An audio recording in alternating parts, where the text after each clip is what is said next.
What was the last breakthrough you had as a creator? I was doing I like to make myself work as quickly as possible because I think that's when I do my best stuff. And done a remix for someone in about 6 hours, but it was almost like a whole new song basically from uh, just some stems, which was like some remix stems, so like the drum track, the bass, the two guitars, the vocals, and the piano, and all the effects are on them already. That was really nice. That felt really satisfying. I finished that yesterday afternoon. It was just really nice to like, because I forgot I had to do it. This is the to-do list thing, and I think that to-do list went missing. And the guy from the label messaged me like, "Oh yeah, you know the deadline for this remix is yesterday." Um, well, I mean, he'd said this to me at the weekend, and I was like, "Oh fuck, I totally forgot I had to do that." So, but it was quite nice going right. Okay, today I'm going to do a remix, and I'm going to come up with something and finish it right now, and I have to do it because I'm quite bad for starting work on something. For my own music, I'm quite bad for like starting work on it and then leaving it and coming back to it and doing a little bit and then going and then leaving it for ages and coming back fresh. It's quite nice to be like, nah, I need to finish this right now. So that was fun. I really enjoyed how that went. It was just had a laugh with it basically. Had fun and it turned out really well. Done it in a few hours. Went to a gig. Came back the next morning. Listened to it again. Squeezed a little, 20% more out of this. Did that and then sent it off. That was good. That was enjoyable and nice to remind myself that yeah, you can actually work really quickly and effectively on your own stuff. You don't have to think about it that much. Even though the proof is there, all the stuff that I've done that's done well, that I've, you know, my bands or whatever, has always been the ones that, or more often than not, has been the ones that were written really quickly without How much thought. Yeah. how much time do you spend creating on your own compared to how much time you spend creating around other people or with other people in the room? Like, Just in life in general, what's the kind of ratio like for you? about half and half, probably. More and more as I get older, I realise the value of collaboration more. And I don't know if that's just an ego thing from, being younger and thinking, I can do all this myself. And I was lucky that I could do a lot of it myself, but equally, you don't realise how valuable just another pair of ears is on something until you don't have it. Or, yeah, I've just been getting more and more into the idea of collaboration. It's like, it's just nice seeing things bounce around a bit more and take on a life that you didn't. It was like that when I was, working with the Stones Immaculate. It got to the point where it was like me and Louis were kind of, you'd like feed off of each other. So he'd have one idea and I'll be like, that's cool. Why don't we do that to it? And then it lifts it again and he's like, yeah, but that's cool. But let's do this to it. And then, and it's up and up and up and then it ends up way better than where it just one of us working on it. So, and even that remix, I have like a few sort of trusted people that I'll send stuff to that I'm working on. Like my pal Seth, I'll just kind of bounce it to him and be like, what do you think of this? And he's like, yeah, it's cool, but you could beef up the drums and maybe drop something out of this verse. And I'll be like, yeah, I'll give that a go. And even my girlfriend, I trust, she's not a musician, she's a school teacher, but I trust people, she's a music fan, and I trust those people's opinions as much as, if not more than, musicians' opinions, because musicians listen to music differently. I think, on the whole, you have to try and see it from the perspective of someone that's just hearing it for the first time and not someone that knows all the intricacies of the arrangement and knows what mic he used on everything and what plugins or what are processing. Like, who actually cares about that stuff?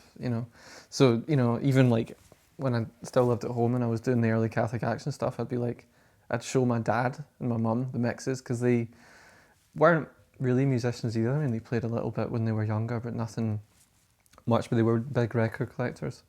So they would just know they would just instinctively know if it was right or not. They couldn't quite articulate why it wasn't right. They'd just be like, nah, something not quite right about this. Or when you were on it, they were like, that's good. You know, and it still happens from time to time if I'm ever around and showing them stuff that I'm working on. They'll be like, that one's good. You know, it's cool. It's nice. I'm really interested, that idea you mentioned with Louis, where you would kind of bounce off each other and it would keep building up and up. Mm-hmm. Is there anything you can do when you're working on your own to try and recreate that kind of atmosphere and bounce off yourself almost? Work quickly. When you feel like you're on it, like chase it, kind of thing. Don't let yourself be bogged down, because you can always edit later. For most things, you know, you can always edit later. It's like if you're in the moment and you're vibing on something, just keep running with it. You know, get the idea down quickly and move on to the next one. Don't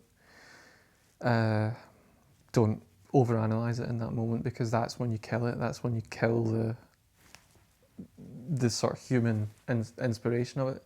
If it's, you know, you try and iron everything out and make it perfect, and you know, that's one of the big things about recording as well. It's like you need to know when it's right and not when it's too right, because if you iron it out too much, then it loses everything. It loses what makes it human.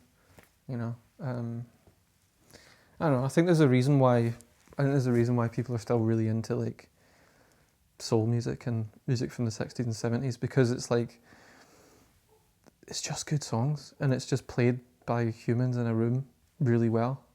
You know, it's not necessarily raw or garagey, that's quite well produced, but it's real, you know, and there's things in that you can't quite articulate what they are, but you can feel it, and the average listener can feel that just as much as the producer or engineer can. So yeah, just make things quickly, because it's real, you know, it's real. It's like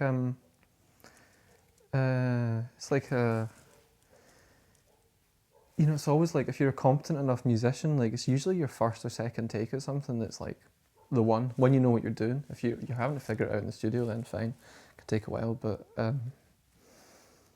yeah, just try and stay fresh, because you can always edit later, basically is what I'm trying to say. Just fucking in the moment, get it down, come back to it later, edit it if you need to. It'll be really obvious to you the next day, or even, you know, go and have a cigarette or have a glass of milk and come back, and then you'll know if it's working or not. Yeah. What would make you nervous in the creative process? Nervous? People out with the creative process that want to have a say in it, either through their own ego or through the fact that they feel they have the right to have a say in it because they've invested money in it. And the more money that is invested by someone, generally the more of a say they want to have in it. A lot of the time when people say their managers are coming down to the studio, I'll be like, really? Do you really need to do that? And a lot of the managers are lovely, but sometimes you get managers that want to say something just because they feel they have to say something because of the manager, and then you watch the band watching the manager's reaction to whatever's going on, and it's just not good, because then you've got this sort of wheel of doubt going on in the studio, and it's just not how it should be. You can always edit later. Again, you can always the manager can hear it later. You know, wait till it's ready, then show them, and then if there's something you really really need to change, you can change it later. If you're not like people, yeah, like things that shouldn't be in the studio, man, or people that aren't directly involved in the creative process, and people that are involved in the creative process but want to look at their phones, they shouldn't be in the studio either. Just get out. Do you know, if you want to sit and stare at your phone, just fuck off. Honestly, like it's really a bugbear for me. If you're, and that's the thing. I like sessions where everyone's getting hyped up and the band are, you know, dancing about the room or leaning over the desk and getting excited. There's nothing worse. And I've been fortunate, you know, touch wood. For most things that I've been working on lately, you turn around and people aren't on their phones, but there's been times where you've turned around or whatever, and maybe one band member cares, and the rest of them are like, just fuck off, honestly. Like, just get out. Like, if you're not like gonna be involved, then just fuck off on it. Like, just get out, please. Yeah. Sorry, what were we talking about? That idea of a manager feeling when they're in the studio, they feel like they need to say something because of Because of the their ego. manager, yeah. Yeah. From kind of continuing on with that idea of ego, when you're working on something creatively, what role does ego play, whether with yourself or with the band, and how can you kind of utilize it in the creative process? Because we all have an ego to varying extents. Yeah. Mine's like the weather. Yeah, man, you just play it. Like you just sense it. I don't know. I don't really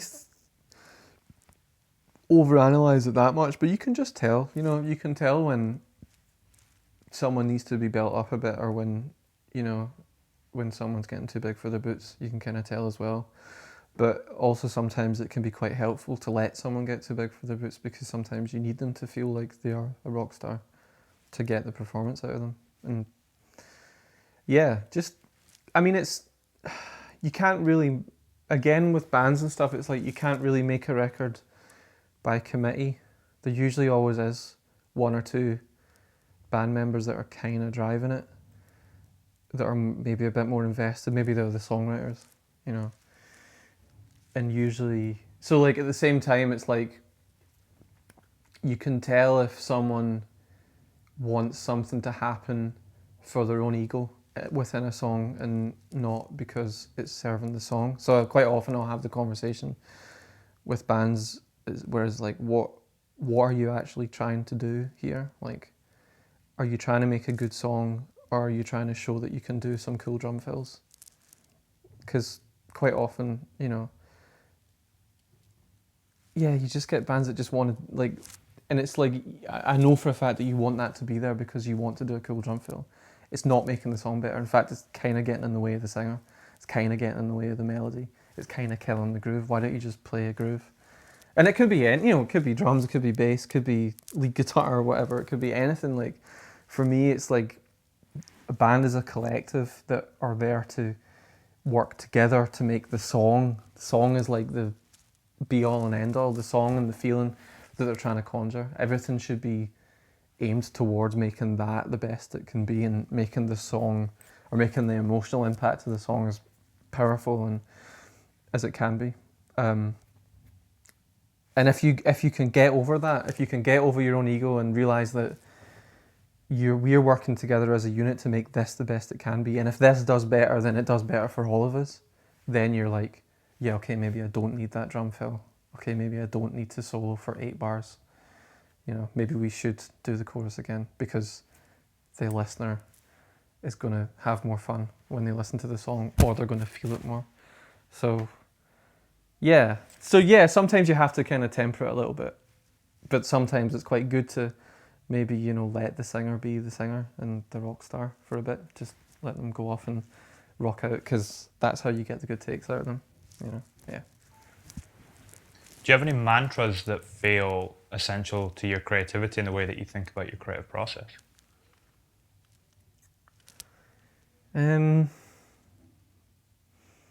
Probably just what I've been talking about. There are like things that just come up time and time again, really.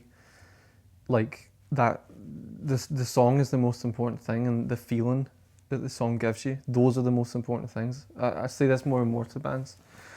It doesn't matter what production trickery or how well or how badly I record something.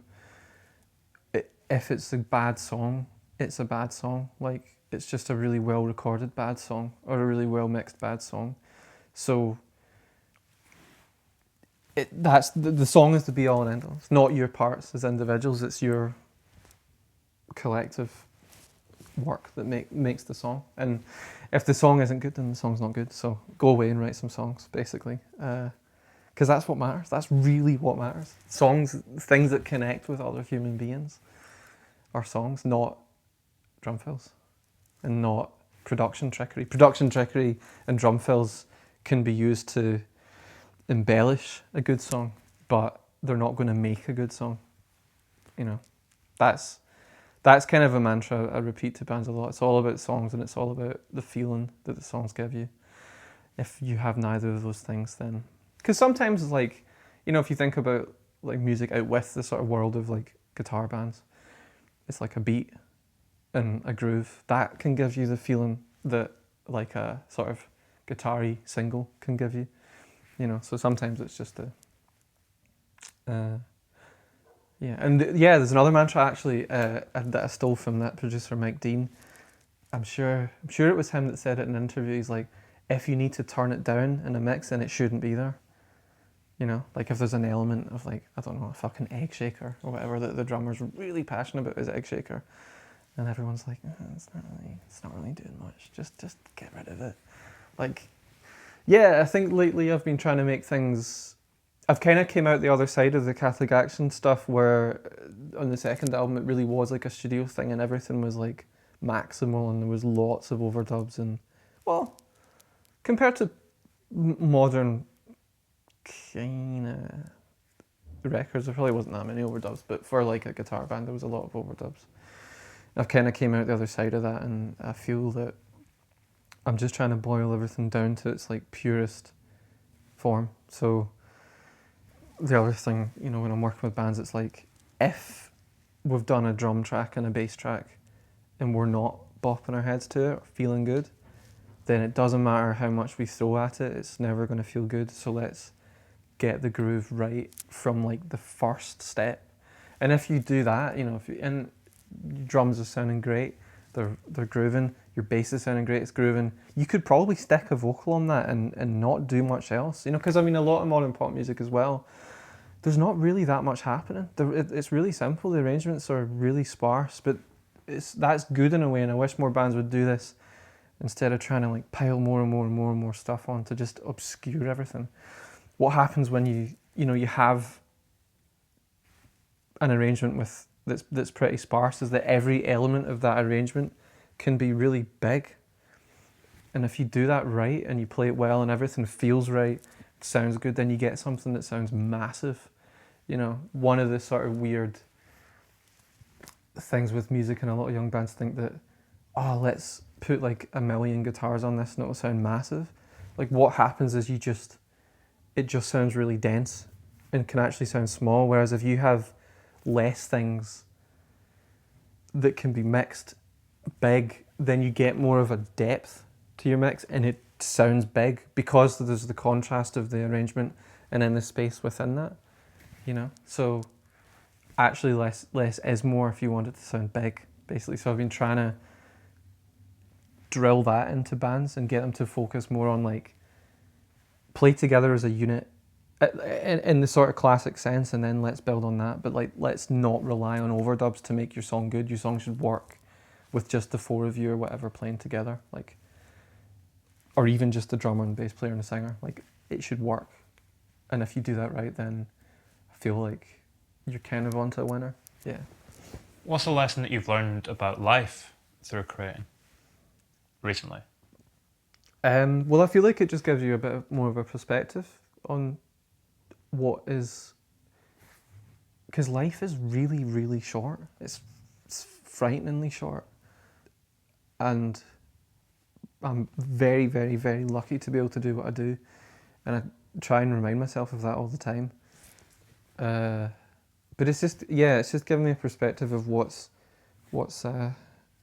worthy to sort of strive for in your life, and what's maybe not so worthy to worry about. I feel like there's a lot of things that people fill their heads with that they freak out about that really is completely, it's just a complete waste of time for them, you know? Like even, I mean, sitting with my mum this morning actually, watching like the rolling news on BBC. And I'm not saying don't watch the news, I'm just saying remember that it's a form of entertainment, ultimately. They want you to come back.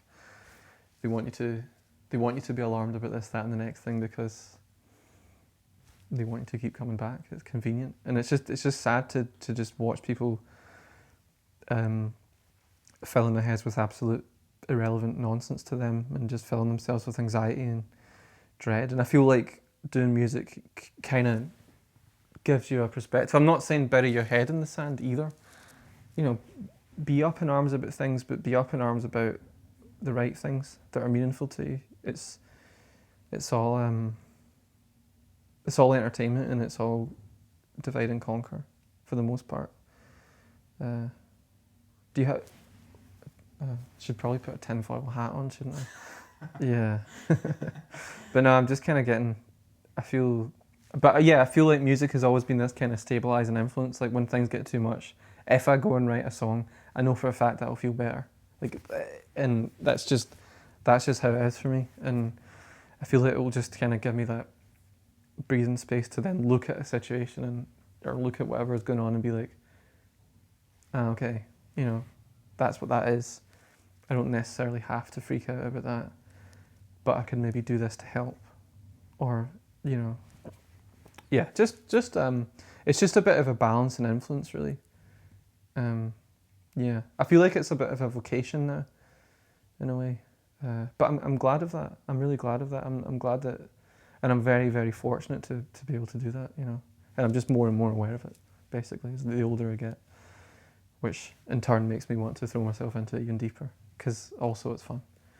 Yeah. Can creativity ever be self-destructive? Yeah.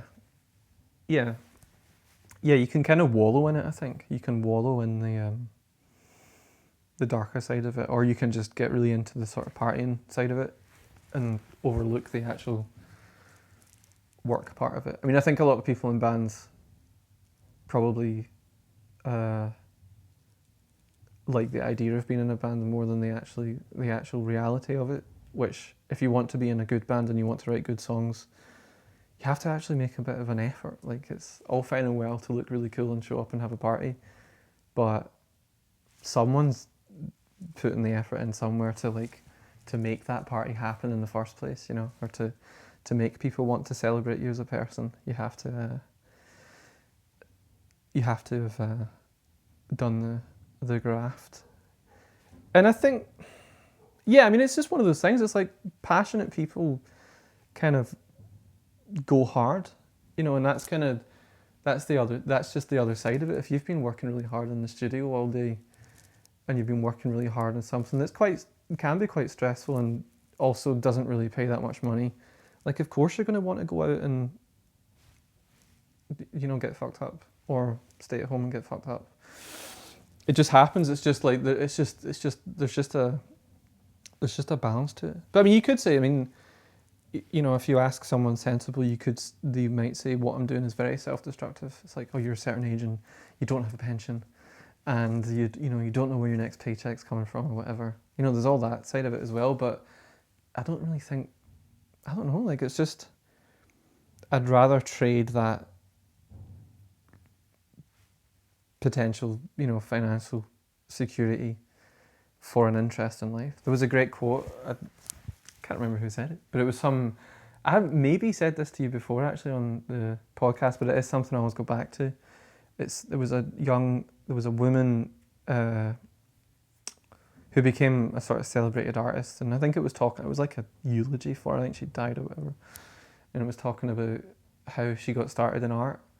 And she was, very fond of her grandfather, and she said to her grandfather, like, I want to be an artist, and what do you think about that? And he said, well, you won't be rich, but you'll have a rich life. And I think, like, that's so true, and I think you don't have much time on earth, and I think that's quite, like, a worthy cause, a worthy thing to do with your life, and I think I'm lucky enough to be where I am, so let's keep doing it, basically. Yeah. When's your creativity at its purest? Probably like 2 a.m. Yeah, honestly, probably like 2 a.m. when I don't know. I get a weird focus at night. I was saying that to the Cheap Teeth guys. It's like, that's kind of why we decided the first EP, the one up there we were chatting about earlier. That's why we did it really late at night, because it's like we were talking about it, and they're such a, like, their live shows, that's like their main thing. Like, the record's just a record of what they do live. To me, that's the focus for that band. So you want to try and capture that as much as possible when you record them. And I was saying to them, it's like, well, when do you ever play a gig at 10 a.m? Like, you're not going to be like sweaty and rock and roll at 10 a.m. You're sweaty and rock and roll at 11 o'clock at night. you know, so we set up during the day and everything's sound checked and ready to go, and then we'll maybe have a couple of drinks and have a laugh, and then it's like, all right, let's do it now. We're now in the mood for it. We're now in the zone. So that was, yeah, that's pretty pure creatively. There are times where you just need to, you know, you need to just work during the day, and that's just not a bad thing at all. It can, you know, I mean, I guess that's the hallmark of being a professional. You can, you know, I am able to work at 10 in the morning. I just rather I didn't have to work at 10 in the morning, so I prefer to get, you know, bands in at like maybe 1 at the earliest, 12 at the earliest, and then take it from there kind of thing. Yeah.